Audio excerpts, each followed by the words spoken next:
Welcome to SST College of Arts and Commerce, Ulhasnagar 4, Edupedia, a digital platform for teaching and learning. Myself, Assistant Professor Komal Kamra. Today, we are going to take a topic from TYBMS Semester 6, subject Ethos in Management, coming under HR Specialization, and the topic is Indian Ethos, Module 1. Here we go. First of all, Indian ethos for management. What exactly the ethos are? When we say the term ethos, it means the character, the behavior, the attitude, the approach of people. It comprises of what is being accepted by society. But why these Indian ethos? What is the purpose? The purpose is to develop proper management, to ensure all-round development, for the purpose of working sincerely, and the best productivity out of human beings.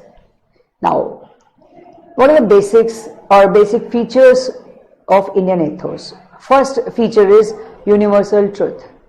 Here, Indian ethos, they believe in certain things which are universally accepted or taken as universal truth.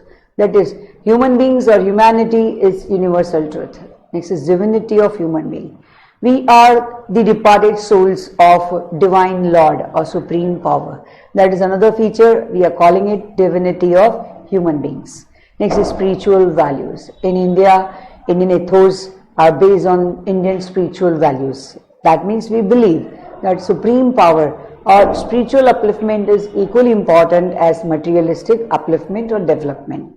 Next is duties and responsibilities. Indian ethos shows us the path of managing or balancing duties and responsibilities, and its scope is covering all cultural values and all the better values which are helping us in a progressive way. Need of Indian ethos. Why Indian ethos are needed to be studied? First is to know management attitude. What is the attitude of management? What is the behavior of management? It must reflect ethos followed by them in their attitude, in their policies, in their plans. Managing, humanizing organization. Organizations should be based on human beings. That means human beings should be given due consideration equivalent to the materialistic goals. Interiorizing, that is self-management. Analyzing ourselves, that where we go, where we should go, where we are. That means knowing our weaknesses and strengths. Brainstorming. Brainstorming refers to making our brain still and thinking and doing meditation and generating powers within. Self-introspection. Self-introspection refers to introspecting or analyzing or checking ourselves in our daily activities, in our principles, in our thoughts, in our behavior, what are supposed to be done and what we are doing. That means a comparison between our actions and thoughts. Stepping back. Sometimes we have to step back, be calm and think and check what we have done in the past. Are we going correct? Are we on the right track? So step back, hold for a minute, think and then proceed. Self-dynamism meditation. Self-dynamism meditation refers to bringing different changes or making ourselves dynamic in every situation, accepting those, facing those by regular meditation. Role of intuition. In India, we believe a lot in intuitions. We feel things may happen. Our internal instinct, it works. Our senses, they are supporting us in taking decisions. Next is Indian ethos and insight. What exactly is the base or the insight behind Indian ethos? Divinity of human being, balanced life, that is spiritual and worldly life. Individual, that means individualism over individual growth. Divine element in individual based on scriptures like Bhagavad Gita, Vedas, Puran, Quran, Bible. All these scripts, they are helping us. Upanishads. Emphasis on values, human and ethics. Indian ethos offers values and support to Indian values, human beings, ethics, socially acceptable norms. Emphasis on duties and responsibilities. Indian ethos puts a focus on duties and responsibilities to be taken complete care of. All work is worthy. That means we believe in every work is worship. Now let us try and understand certain principles of Indian ethos. First is know yourself. It is truly said by various spiritual leaders that man, oh man, know thyself. That means know yourself, that is analyze yourself. Holistic approach to life. We are divine beings, we are the divine souls, so we have to follow a holistic approach and see God in everybody.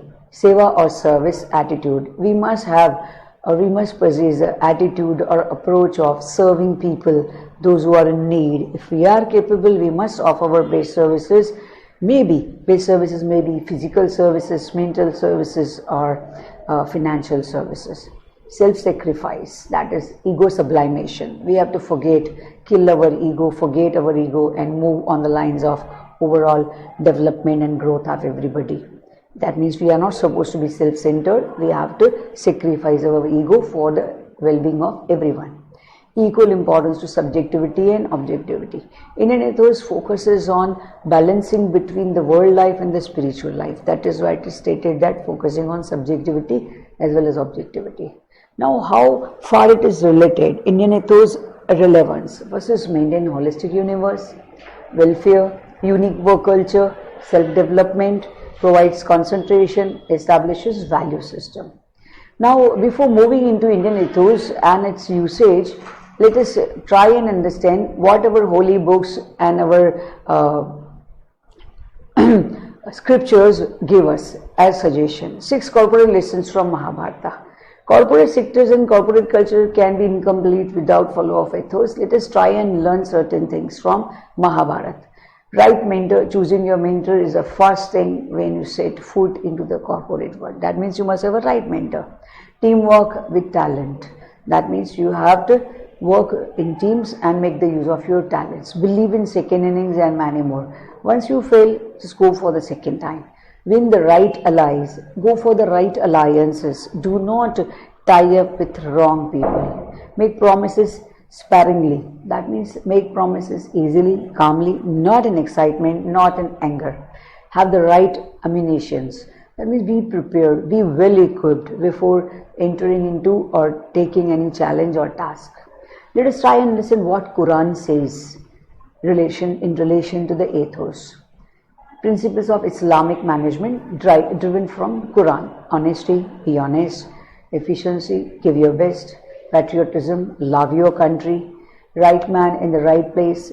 Let people be appointed or be given their worth. That means right person to be appointed or given the right work. Discipline, be organized. Division of labor. Let one single person be not overburdened. Let the work be divided properly, sensibly, reasonably. Unity of command and unity of direction. There should be one commanding authority. If we have more than one commander, let we be united in the directions of achievement of common goals. Centralization and decentralization. It is very important to have a central authority, but the work should be decentralized. We are learning lots of things from life lessons from the Bible also. See what Bible says. Do not complain. Do not complain. Just be thankful whatever you have.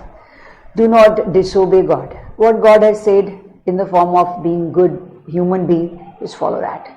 Do not tame God. That means do not challenge or do not create any problems or do not speak against the nature. Do not speak against His servants. Those who are serving, those who are the messengers of God, do not harm them, do not speak against them. Do not listen to the wrong people. That means do not be in the wrong companies or with the wrong people. It is from Bible. Now let us try and understand what are the basic differences between the term ethics and ethos. In a nutshell, when we say ethics, that means it is a sense, it is a knowledge of what is wrong, what is right, what is fair, what is unfair, what is just, what is unjust. And ethos is a character based on culture. Let us try and understand what is the difference between the Western management and Indian ethos management. First difference is Western management, they work on the basis of profits. And Indian, we work on the basis of profit plus human welfare. Guidance, that is decisions or guidance by facts, brain work, that is brainstorming, no sympathy. In ethos, we sympathize people, we sympathize things, we express feelings. Decisions by brainstorming in Western culture, and in Indian methods, we take decisions by silence, single person, head of the family, in making ourselves chilled after meditation and taking everybody's welfare in consideration. Productivity in Western management, it is related to plant capacity. Productivity in India, it is related to HR, how HR is humanizing and harmonizing overall work culture and environment.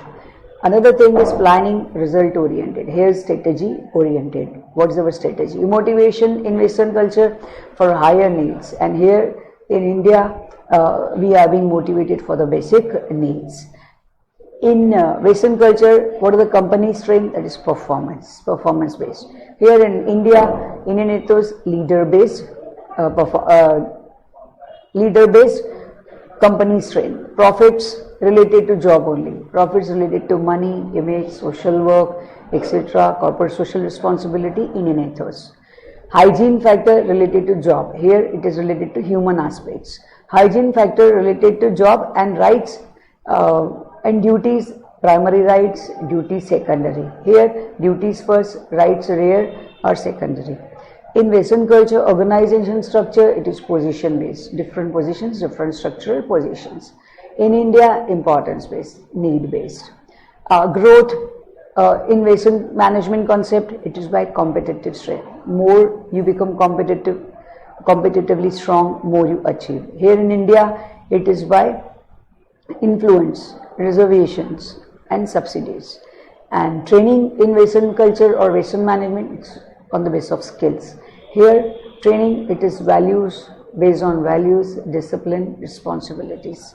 Task, set targets. Western culture people, Western management, they set targets. Here in Indian ethos, we set certain examples and give them as tasks. Quality, emphasis on machinery and other facilities. Here in Indian ethos, we emphasize on human aspects. That means human beings are given more and more importance. I wind up my presentation.